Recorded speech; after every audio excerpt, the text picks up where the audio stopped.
Welcome back to the Deep Dive. We've got a lot to unpack today from the German luxury space, and honestly, some of it reads like a eulogy. But before we get into all that, hit like if you're like our contents. Okay, so today we're dissecting the 2026 Audi lineup, and there is a lot going on. There really is. It's a massive shakeup. If you just look at the headlines, one is really aggressive. The gas-powered S6 sedan is, well, it's dead in the U.S. market. Gone. And it's not just, a temporary pause. They've effectively taken that S6 badge and just stuck it on something completely different. Exactly. The badge has migrated over to the S6 e-tron. So the nameplate survives, but the combustion engine is gone. Now, to be fair, if you look at the spec sheet, Audi has a really strong argument here. Oh, for sure. The new electric S6 isn't just a replacement. Statistically, it's just demolishing the old one. The numbers are pretty wild. We're talking about a dual motor setup, and it's pushing, 543 horsepower? Right. And compare that to the outgoing V6, which was 444. So you're gaining almost 100 horsepower right there. And because it's electric, all that torque is just instant. The 0-60 time drops to 3.4 seconds. Exactly, 2.4. Which is, that's legitimate supercar territory. Yeah. But, this brings up that classic debate.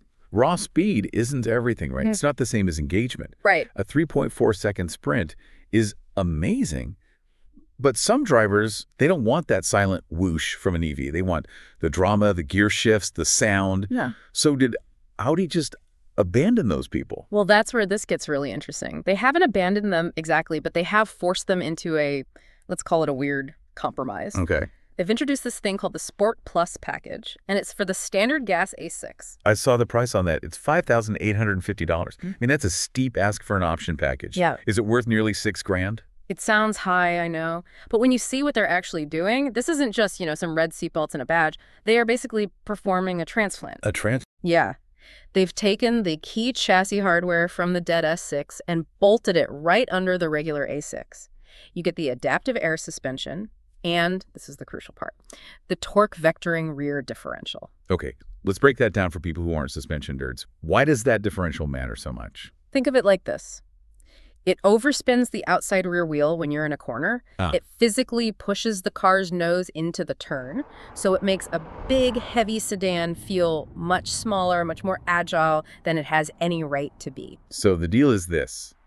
You can get the S6's speed if you go electric with the e-tron, or you can have the S6's handling if you buy this gas package for the slower A6. You got it.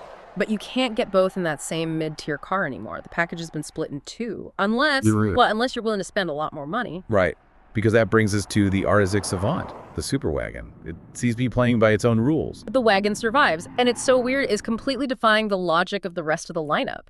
For 2026, the RS6 Avant keeps the big 621 horsepower twin-turbo V8. But, and here's the catch to do that, it's sticking with the old A6 body style. Wait, so while the regular A6 and the new S6 e-tron move to a new generation, the flagship performance car is technically on yesterday's platform. It is. It's a dinosaur, but it's the dinosaur everyone wants to own. I think everyone agrees, though, that this is the last stand.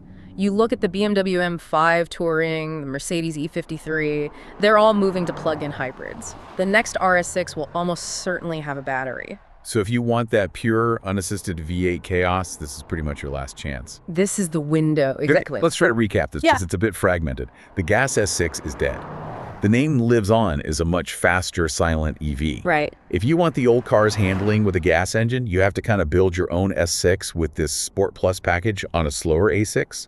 And if you want everything, the power, the handling, the V8 noise, you have to buy the top dog RS6 wagon, which is basically living on borrowed time. It is a perfect transitional lineup for a transitional era in the auto industry.